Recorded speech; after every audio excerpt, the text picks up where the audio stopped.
आप black pen का विरोध कर रहे हैं, बहुमत बन जाएगी। अखिलेश सर, पार्लियामेंट नहीं चल पा रही, दोनों हाउसेस एडजर्न हो रहे हैं, क्या कहेंगे? गवर्नमेंट में रीच आउट कर रहा है ऑपोजिशन को। जो दिल्ली में हुआ है, आजादी के बाद जब हमारा देश आजाद हुआ था तब एक बार जश्न हुआ था यहाँ पर, और इस बार भारतीय जनता पार्टी के खिलाफ ये गुस्सा दिखाई दिया है यहाँ पर, जहां सब कुछ इंतजाम सरकार का फेल हो गया। सरकार फेल हुई कब? जब उन्होंने नीट की परीक्षा की, नीट में चीट। कोई कल्पना कर सकता है कि इतने महत्वपूर्ण परीक्षा में इस तरह की खिलवाड़ हो जाए? उसको लेकर के गुस्सा है। और यूपी में हमारे मुख्यमंत्री तो आम खा रहे हैं, वहां पर 20 पेपर लीक हुए हैं, 20 परीक्षाएं के पेपर लीक हुए हैं।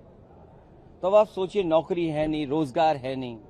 आप कहते हैं कि इन्वेस्टमेंट आ रहा है, आप कहते हैं हम विश्व गुरु बनने जा रहे हैं, आप कहते हैं विकसित भारत बनने जा रहा है, आप कहते हैं कि हमारी ग्रोथ रेट ये है।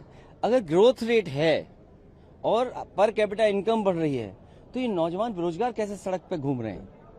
जो परीक्षा चाहते हैं, परीक्षा अच्छी हो, वो अपना भविष्य बनाना चाहते हैं, और मध्यम वर्ग के लोग हैं जिनका पूरा जीवन यापन नौकरी से है। उनके परिवार का एक बच्चा अगर कुछ बन जाएगा, डॉक्टर बन जाए, इंजीनियर बन जाए या नौकरी पर जाए, उनका परिवार उसी से चलता है। उन्हीं ने समर्थन किया था बीजेपी को। ये बीजेपी के लिए संकट है, और संकट एक ही है, केवल बीजेपी की सरकार चली जाए, संकट खत्म।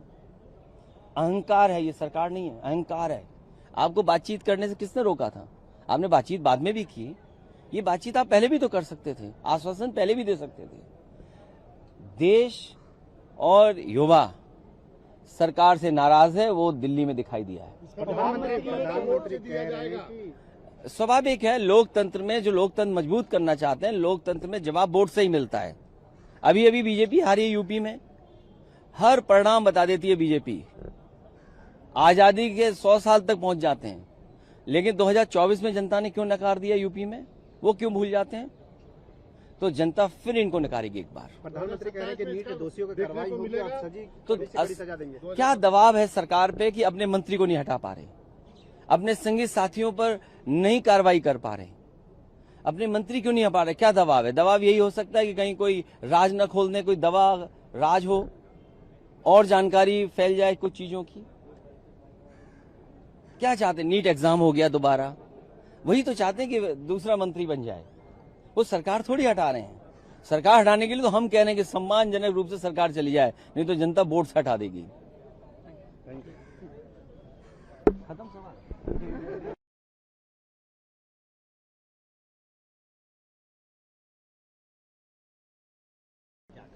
नहीं, प्रधानमंत्री जी ने बिल्कुल स्पष्ट कहा, करेक्ट कहा कि लोग विद्या को लेकर के जिस तरह का काम करते हैं, लेकिन सरकार की जब ये बात आई, सरकार की 2 प्रायोरिटी थी। एक प्रायोरिटी थी कि बच्चों का भविष्य खराब नहीं और फुल प्रूफ एग्जाम हो जाए और रिजल्ट आ जाए, जो उनका जो साल खराब नहीं, उनका कोई सेशन खराब नहीं। सरकार की पहली प्रायोरिटी ये थी। सेकंड प्रायोरिटी सरकार की थी कि जो लोग भी इन्वॉल्व है उसमें वो पकड़े जाए, उनको एग्जाम्पलरी पनिशमेंट मिले। ये दोनों पे सरकार ने काम किया है सरकार। और ये पेपर लीक कोई इस साल की बात नहीं है, हर एक स्टेट में आप गौर करके देखिएगा, ये पेपर लीक की समस्या है, दशकों से है। कोई अभी 2025 में आ गया ये नहीं, तब ये टाइम आ गया है कि जरूर इसको कंप्लीट फुल प्रूफ कैसे हो उस दिशा में काम करना चाहिए। लेकिन हाउस नहीं चल रहा है, लगातार विपक्ष इस मसले पर चर्चा की न सिर्फ मांग कर रहे हैं बल्कि धर्मेंद्र प्रधान के इस्तीफा भी मांग रहे हैं। भाई, हाउस में सब लोग आते हैं डिबेट के लिए, डिस्कशन के लिए, अपनी बात रखने के लिए। इसी के आपको कोई बात रखना है, आपको कोई क्रिटिसाइज करना है, कोई पॉलिसी पे बात करना है सरकार के खिलाफ, तो इतना बड़ा प्लेटफॉर्म है। लेकिन आप हर एक समय, ये हमको लगता है कि चुनाव के में जो बार बार जो लोग हार के आ रहे हैं, तो ये पूरा इन लोगों का सोच ही निगेटिव हो गया। कोई एक छोटा मौका मिले नहीं कि लोग हाउस बंद करना चाहते हैं।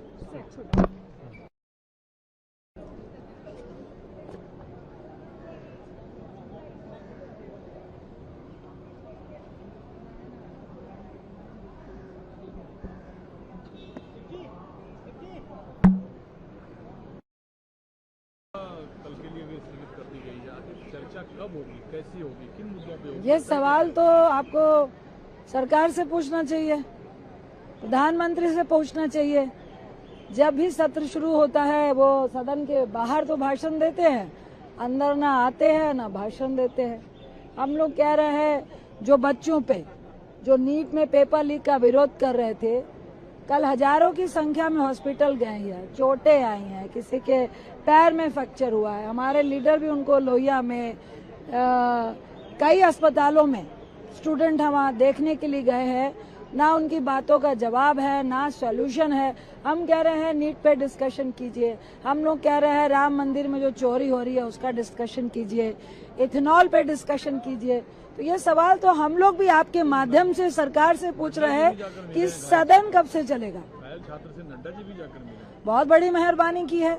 ये आंदोलन इतना ऐसा रूप ही नहीं रहता। आप जिस तरह से आंसू गैस और लाठियां बरसा रहे थे, आप उससे पहले क्यों नहीं मिल रहे? उनकी डिमांड क्या है? जाके मिलिए ना। उनकी डिमांड है ना कि भाई जब शिक्षा नीति आपकी फेल है तो जो उसका प्रधान होता है तो सबसे पहले उसका रिजाइन दिलाना क्या गलत बात है? आप क्यों नहीं उनको आश्वस्त कर पा रहे हैं कि आगे से किसी भी सरकारी पेपर में लीकेज नहीं होगी, पेपर लीक नहीं होगा? क्या इसका आश्वासन वो युवाओं को दे पा रहे हैं?